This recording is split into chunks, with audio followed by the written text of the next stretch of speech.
নমস্কাৰ good evening সকলোকে স্বাগতম জনাইছোঁ আছামীয়া বুকৰ 25,000 কুৱেশ্যনৰ উন্নতি MCQ চিৰিজলৈ চ' আপোনালোকে জানে যিসকল বিশ্বাসী বন্ধু চেনেলত আজি প্ৰথমবাৰ নতুন আহিছে যিসকল ষ্টুডেণ্টে আগৰ পৰা আমাৰ ক্লাছ কৰি আছে আমি কিমানকেইটা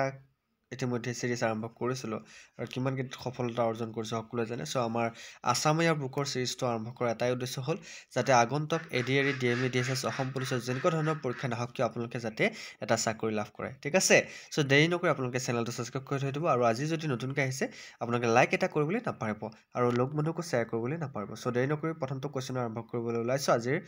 ক্লাছটো প্ৰথমটো কুৱেশ্যন হৈছে হু was the first Assamese chief justice of Guwahati court Guwahati high court okay Guwahati উচ্চ ন্যায়ালয়ৰ প্ৰথম অসমীয়া মুখ্য ন্যায়াধীশ কোন আছিল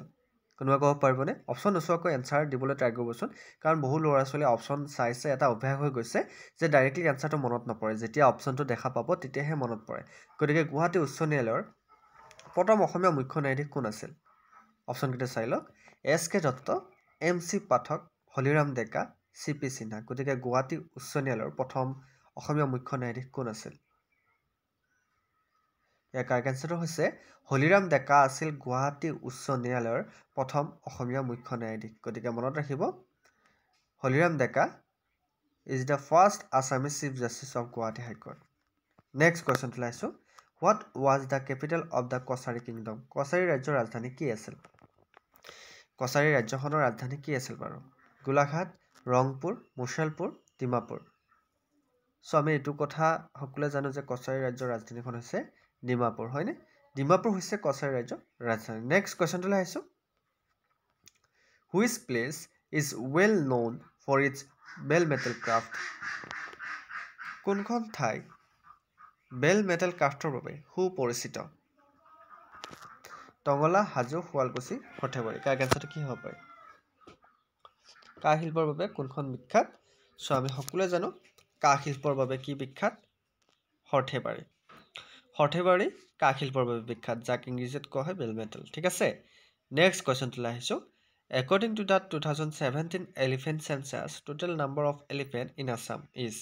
2017 চনৰ হাতীৰ লোকপিয়ল অনুসৰি অসমত মুঠ হাতীৰ সংখ্যা কিমান আছিল এটা কথা মনত ৰাখিব হাতীৰ লোকপিয়ল কেতিয়া কৰা হৈছিল লাষ্ট 2017 চনত তাৰপিছত আপোনালোকৰ হাতীৰ গণনা আহিব পাৰে গতিকে 2017 চনৰ লোকপিয়ল অনুসৰি বিভিন্ন ধৰণৰ লোকপিয়লৰ আপোনাৰ চনটো ধৰি দিব পাৰে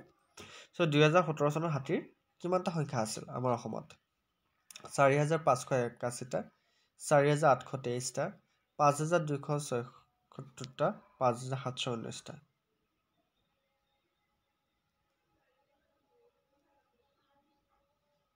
কাৰেক্ট এনচাৰটো হৈছে 5,719টা ঠিক আছে চ' 5,719টা হৈছে 2017 চনৰ লোকপিয়ল অনুসৰি অসমত হাতীৰ সংখ্যা নেক্সট কুৱেশ্যনটোলৈ আহিছোঁ in which district the Sri Surya Pahar is located Shri Surya পাহাৰ কোনখন জিলাত অৱস্থিত কোনখন জিলাত সূৰ্য পাহাৰ আছে ধুবুৰী গোৱালপাৰা দৰং চিৰাং এইটো কুৱেশ্যনৰ এনচাৰ আমি ADAR ক্লাছত কৰিছিলোঁ হয়নে নহয় ADAR ক্লাছত আমি ধুনীয়াকৈ পঢ়িছিলোঁ গতিকে সূৰ্য পাহাৰ কোনখন জিলাত আছে আমি সকলোৱে জানো হয়নে নহয় কোনখন জিলাত আছে গোৱালপাৰা গুড গোৱালপাৰাত কি আছে সূৰ্য পাহাৰ জিলাখন কোনখন জিলাত আছে সূৰ্য পাহাৰ গোৱালপাৰা জিলাত আছে নেক্সট কুৱেশ্যনটোলৈ আহিছোঁ which day is observed as rhino day in Assam গতিকে কোনটো দিন অসমত গড় দিৱস হিচাপে পালন কৰা হয় অসমত গড় দিৱস হিচাপে কোনটো দিন পালন কৰা হয় বিভিন্ন ধৰণৰ দিৱসৰ ওপৰত আপোনালোকৰ কুৱেশ্যন আহে দেই পৰীক্ষাত অসম পুলিচৰ পৰীক্ষা আপোনালোকৰ ইতিমধ্যে ডেট ঘোষণা কৰিছে আপোনাৰ ফেব্ৰুৱাৰী লাষ্টত আৰু মাৰ্চৰ ফাৰ্ষ্ট উইকত আপোনাৰ অসম পুলিচৰ পৰীক্ষা অনুষ্ঠিত কৰিম বুলি ডক্টৰ মুখ্যমন্ত্ৰী ডাঙৰীয়াই কৈছে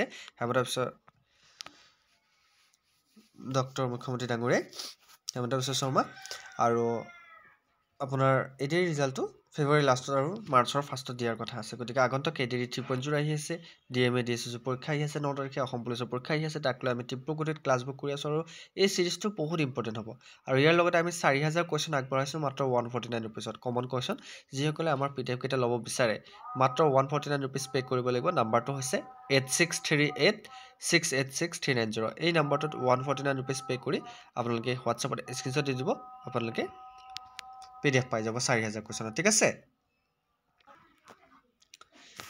চ' অপশ্যনকেইটা চাই ল'ব 3 জুলাই 19 আগষ্ট 22 ছেপ্টেম্বৰ 29 অক্টোবৰ চ' কোনটো দিনত অসমত গড় দিৱস পালন কৰা হয় চ' অসমত গড় দিৱস পালন কৰা হয় কিমান তাৰিখে 22 ছেপ্টেম্বৰ তাৰিখে অসমত গড় দিৱস পালন কৰা হয় ঠিক আছে নেক্সট কুৱেশ্যনটোলৈ আহিছোঁ by population Assam is the largest state of India জনসংখ্যাৰ হিচাপত অসমৰ ভাৰতৰ কিমান নম্বৰ বৃহত্তম ৰাজ্য জনসংখ্যাৰ হিচাপত অসম ভাৰতৰ কিমান নম্বৰ বৃহত্তম ৰাজ্য 12 13 15 18 কাৰেক্ট আনসাৰটো কি হ'ব পাৰে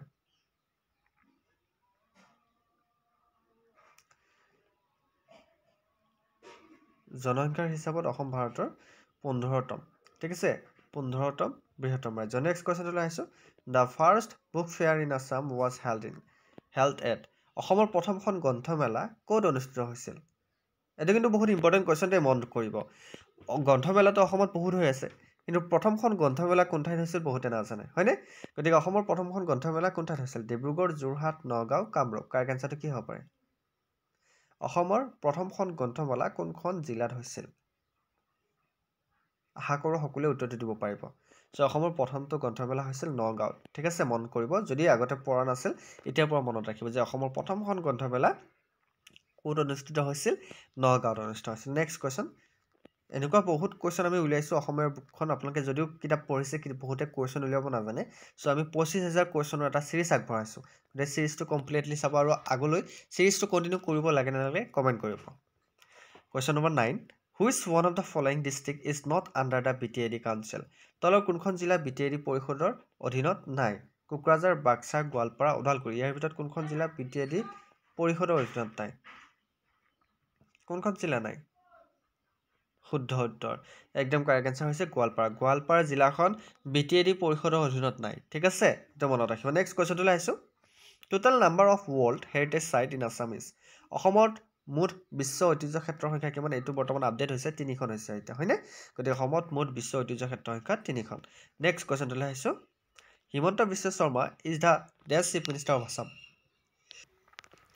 এই কোৱেশ্চনটো কিন্তু বহুত ইম্পৰ্টেণ্ট কোৱেশ্চন যে হিমন্ত বিশ্ব শৰ্মা অসমৰ কেই নম্বৰ মুখ্যমন্ত্ৰী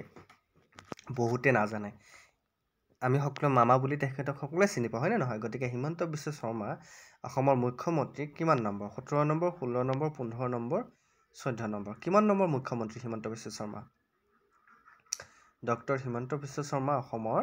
15 নম্বৰ মুখ্যমন্ত্ৰী ঠিক আছে প্ৰথম মুখ্যমন্ত্ৰী হৈছে গোপীনাথ বৰদলৈ আৰু এতিয়ালৈকে একদম বৰ্তমান মুখ্যমন্ত্ৰী হৈছে হিমন্ত বিশ্ব শৰ্মা আৰু তেখেত 15 নম্বৰ মুখ্যমন্ত্ৰী next question who was the first speaker of the Assam assembly Assam বিধানসভাৰ প্ৰথম অধ্যক্ষ কোন আছিল দেৱেশ্বৰ শৰ্মা লক্ষেশ্বৰ বৰা বাবু বসন্ত কুমাৰ দাস কুলধৰ চুলিয়া কাৰেক্ট আনসাৰটো কি হ'ব পাৰে কোৱেশ্চনটো চাই ল'ব যে অসম বিধানসভাৰ প্ৰথম অধ্যক্ষ কোন আছিল অসম বিধানসভাৰ প্ৰথম অধ্যক্ষ বুলি ক'লে নামটো মনত ৰাখিব বাবু বসন্ত কুমাৰ ডেকা বসন্ত কুমাৰ দাস ভুল হৈছে দেই ক্ষমা কৰিব বাবু বসন্ত কুমাৰ দাস আছিল অসম বিধানসভাৰ প্ৰথম অধ্যক্ষ নেক্সট কোৱেশ্চনলৈ আহিছো the Assam medical college was formerly known as Asom চিকিৎসা মহাবিদ্যালয়খন পূৰ্বতে কি নামেৰে জনাজাত আছিল এটোটো কোৱেশ্চন কমন কোৱেশ্চন হয় প্ৰায় পৰীক্ষা দি থাকে যে অসম চিকিৎসা মহাবিদ্যালয়খনৰ পূৰ্বতে কি নামেৰে জনাজাত আছিল Saint Patrick medical school Robert Brown medical school Saint John medical school Berry White medical school গতিকে অসম চিকিৎসা মহাবিদ্যালয়খন পূৰ্বতে কি নামেৰে জনাজাত আছিল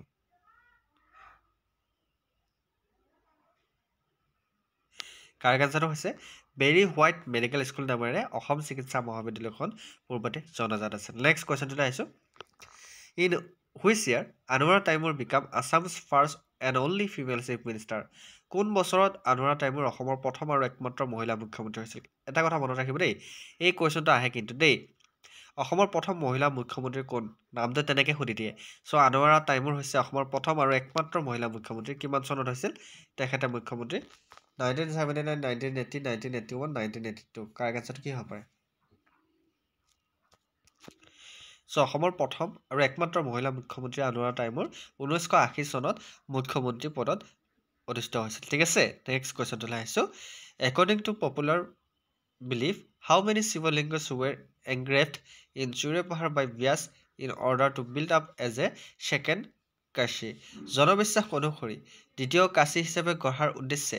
ব্যাসে সূৰ্য পাহাৰত কিমানটা শিৱলিংগ খোদিত কৰিছিল এটো জনবিশ্বাস অনুসৰি বুলি কৈছে আমি সকলোৱে বিশ্বাস কৰাৰ মতে দ্বিতীয় কাশী হিচাপে গঢ়াৰ উদ্দেশ্যে ব্যাসে সূৰ্য পাহাৰত শিৱলিংগ খোদিত কৰিছিল এটা কিমানটা শিৱলিংগ খোদিত কৰিছিল হেতু সুধিছে 990 999 9999 9,99,999 99999 সো ইয়াৰ কাৰেক্ট আনসাৰটো হৈছে 99999 টা শিৱলিংগ খোদিত কৰিছিল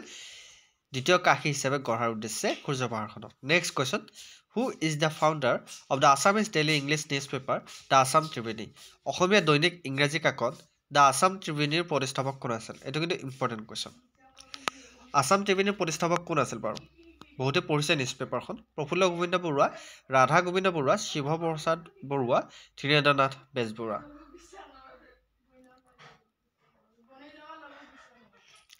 অসমীয়া দৈনিক ইংৰাজী কাকত দ্য আছাম ত্ৰিবেণীৰ প্ৰতিষ্ঠাপক আছিল কোন আছিল য়েছ ৰাধা গোবিন্দ বৰুৱা ঠিক আছে নেক্সট কুৱেশ্যনটো আহিছোঁ who was the first chief justice of high court of Assam now known as Guwahati high court অসমৰ উচ্চ ন্যায়ালয়ৰ প্ৰথম মুখ্য ন্যায়াধীশ কোন আছিল বৰ্তমান গুৱাহাটী উচ্চ ন্যায়ালয় নামেৰে পৰিচিত C P. Sinha R F Lodge T V. Thadani Sarjoo Prasad কাৰ কেঞ্চাৰটো কি হ'ব পাৰে চ' ইয়াৰ কাৰ কেঞ্চাৰ হৈছে আৰ এফ লজ আছিল অসমৰ উচ্চ ন্যায়ালয়ৰ প্ৰথম মুখ্য ন্যায়াধীশ ঠিক আছে চ' এনেকুৱা ধৰণৰ কুৱেশ্যন আমি 4000 DME DSS কাৰণে 4000 কুৱেশ্যন আগবঢ়াইছোঁ আৰু অসম পুলিচৰ কাৰণে আমি 4000তকৈ অধিক কুৱেশ্যন আগবঢ়াইছোঁ আপোনালোকে 149 ৰুপিজ পে' কৰি আপোনালোকে হোৱাটছএপত জনাব পাৰিব কিহৰ এক্সামৰ PDF লাগে ঠিক আছে আমি 149 ৰুপিজত 4000তকৈ অধিক কুৱেশ্যন দি আছোঁ যদি আপোনালোকে PDF কেইটা লাগে তেনেহ'লে নাম্বাৰ এটা দিছোঁ নাম্বাৰটো লিখি ল'ব 8638686390 এই নাম্বাৰটোত আপোনালোকে পে'মেণ্ট কৰি হোৱাটছএপত স্ক্ৰীনশ্বট দি দিব আপোনালোকে PDF পাই যাব নাম্বাৰটো আকৌ এবাৰ কৈ দিছোঁ 8638686390 ঠিক আছে চ' নেক্সট কুৱেশ্যনটো আগবাঢ়িছোঁ who is known as the father of Assamese prose literature অসমীয়া গদ্য সাহিত্যৰ পিতৃ হিচাপে কাক জনা যায় অসমৰ গদ্য সাহিত্যৰ পিতৃ আমি সকলোৱে গম পাওঁ ভট্টদেৱ শংকৰদেৱ অনিৰুদ্ধদেৱ মাধৱদেৱ কাৰ কেঞ্চাৰটো হৈছে ভট্টদেৱক আমি গদ্য সাহিত্যৰ পিতৃ হিচাপে চিনি পাওঁ বা জানো হয়নে নেক্সট কুৱেশ্যনটো আহিছোঁ which state is not covered under the jurisdiction of Guwahati high court কোনখন ৰাজ্য গুৱাহাটী উচ্চ ন্যায়ালয়ৰ অধিকাৰ ক্ষেত্ৰত অন্তৰ্ভুক্ত নহয় কোনখন ৰাজ্য গুৱাহাটী উচ্চ ন্যায়ালয়ৰ অধিকাৰ ক্ষেত্ৰত অন্তৰ্ভুক্ত নহয় নাগালেণ্ড মিজোৰাম ত্ৰিপুৰা অৰুণাচল প্ৰদেশ কাৰ কেঞ্চাৰটো কি হ'ব পাৰে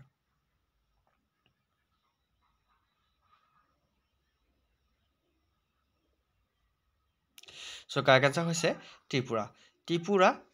ৰাজ্য গুৱাহাটী উচ্চ ন্যায়ালয়ৰ অধিকাৰ ক্ষেত্ৰত অন্তৰ্ভুক্ত নহয় সেইটো মনত ৰাখিব ঠিক আছে নেক্সট কুৱেশ্যনটোলৈ আহিছোঁ the foundation of nationalist historiography in Assam was laid by অসমত জাতীয়তাবাদী বুৰঞ্জী লেখাৰ ভেটি কোনে স্থাপন কৰিছিল এছ.কে. ভূঞা যোগেশ চন্দ্ৰ দত্ত তপন ৰয় চৌধুৰী দ্বাৰকানাথ গাংগুলী কাৰ কেঞ্চাৰটো কি হ'ব পাৰে অসমত জাতীয়তাবাদী বুৰঞ্জী লেখাৰ ভেটি কোনে স্থাপন কৰিছিল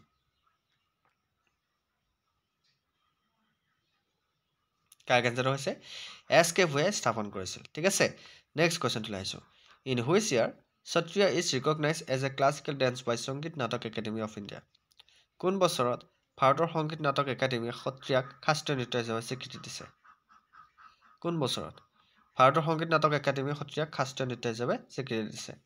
1998 2000 2002 2003 কোন বছৰত স্বীকৃতি দিছে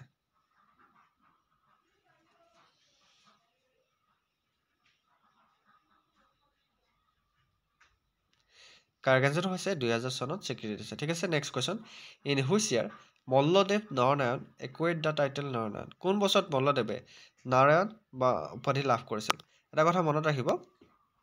নৰনাৰায়ণৰ আন এটা নাম হৈছে মল্লদেৱ কেতিয়াবা মল্লদেৱ বুলিও কুৱেশ্যনত দিব পাৰে গতিকে মল্লদেৱৰ আন এটা নাম নাৰায়ণ গতিকে নাৰায়ণ উপাধি কেতিয়া লাভ কৰিছিল 1508 চনত 1521 চনত 1540 চনত 1548 চনত ইয়াৰ কাৰ কেঞ্চাৰ হৈছে নৰনাৰায়ণৰ আন এটা নাম মল্লদেৱ উপাধি বা নাৰায়ণ উপাধি লাভ কৰিছিল কেতিয়া 1540 চনত next question the Bodoland territorial council was establish in the year কোন বছৰত বড়োলেণ্ড টেৰিটৰিয়েল কাউন্সিল স্থাপন কৰা হৈছিল কুৱেশ্যনটো মন দিব কোন বছৰত বড়োলেণ্ড টেৰিটৰিয়েল কাউন্সিল স্থাপন কৰা হৈছিল 1988 2001 2003 2004 গতিকে বড়োলেণ্ড টেৰিটৰিয়েল কাউন্সিল কেতিয়া স্থাপন কৰা হৈছিল একদম কাৰেক্ট এনচাৰটো হৈছে 2003 চনত স্থাপন কৰা হৈছিল নেক্সট কুৱেশ্যনটোলৈ আহিছোঁ who was the first British commissioner of Assam অসমৰ প্ৰথম ব্ৰিটিছ আয়ুক্ত কোন আছিল অসমৰ প্ৰথম ব্ৰিটিছ আয়ুক্ত কোন আছিল David Scott Francis Jenkins Henry Hopkinson Thomas Campbell Robertson কাৰ কেঞ্চাৰটো কি হ'ব অসমৰ প্ৰথম ব্ৰিটিছ আয়ুক্ত কোন আছিল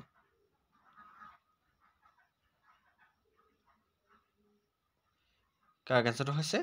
ডেভিড স্কট অসমৰ প্ৰথম ব্ৰিটিছ আয়ুক্ত আছিল ডেভিড স্কট নেক্সট কুৱেশ্যনটোলৈ আহিছোঁ who was the first Assamese actress to win national award under the best actress category শ্ৰেষ্ঠ অভিনেত্ৰী শিতানত ৰাষ্ট্ৰীয় বঁটা লাভ কৰা প্ৰথমগৰাকী অসমীয়া অভিনেত্ৰী কোন আছিল শ্ৰেষ্ঠ অভিনেত্ৰী শিতানত ৰাষ্ট্ৰীয় বঁটা লাভ কৰা প্ৰথমগৰাকী অসমীয়া অভিনেত্ৰী কোন আছিল সীমা বিশ্বাস পূৰ্ণিমা পাঠক আইদেউ সন্দিকৈ মলয়া গোস্বামী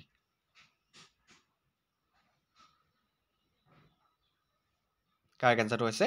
মলয়া গোস্বামীয়ে লাভ কৰিছিল চ' এয়া আছিল আজি আছামীয়া বুকৰ উন্নতি পাৰ্ট চ' আপোনালোকে 25,000 কুৱেশ্যনৰ চিৰিজটো আপোনালোকে কণ্টিনিউ চাবলৈ আমাৰ চেনেলটো ছাবস্ক্ৰাইব কৰিব আৰু লগ বন্ধুকো শ্বেয়াৰ কৰিব আমাৰ ক্লাছসমূহ কৰিবলৈ আপোনালোকে 1 টকাও দিব নালাগে কিন্তু আমাৰ যদি আপোনালোকে 4,000 কুৱেশ্যন পিডিএফ ল'ব বিচাৰে তেনেহ'লে 8638686390 এই নম্বৰটো আপোনালোকে 149 ৰুপিজ পে' কৰি হোৱাটছএপত স্ক্ৰীনশ্বটটো দি দিব আপোনালোকে পিডিএফ পাই যাব চ' সকলোকে ধন্যবাদ জ্ঞাপন কৰি আজি ক্লাছটো আমি সমাপ্ত কৰিছোঁ উন্নতি ক্লাছত আপোনালোক লগ পোৱাৰ প্ৰতিশ্ৰুতি জয় হিন্দ জয় অসম